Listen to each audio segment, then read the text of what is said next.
gye buvuddeko gavumenti ng'eyitamba bakulembeze mu bitundu ebyenjawulo yawandiikira abasuubuzi ku nteekateeka y'okusengulwa kwa konteyina zaabwe era ne bawa ebbanga eriri wakati wa wiiki emu n'ebbiri buli omu okwesengula yekka. Kino kyatabula abasuubuzi era baali bakyakirowoozaako. Mu bitundu nga Ntebe, Mukono n'ewalala ebimotoka biweetiye ne bitandika okusenda n'okumenya obuyumba obugambibwa nti buli mu bifo bikyamu. Abantu ab'enjawulo abaali bakolera mu buyumba obwasendebwa baasigala beemagaza nga basinga bakukulumira gavumenti obutasooka kubasomesa ku nteekateeka empya y'ebibuga n'okubalambika.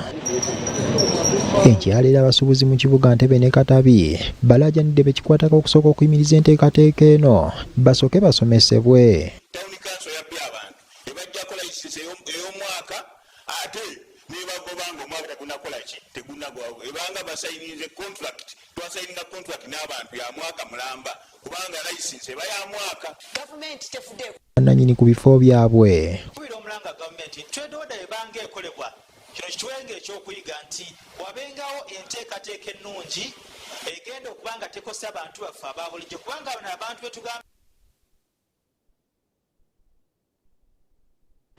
mu lusaasiro olw'eggulire eryo amaloboozi okwekwatamu naddala agaabo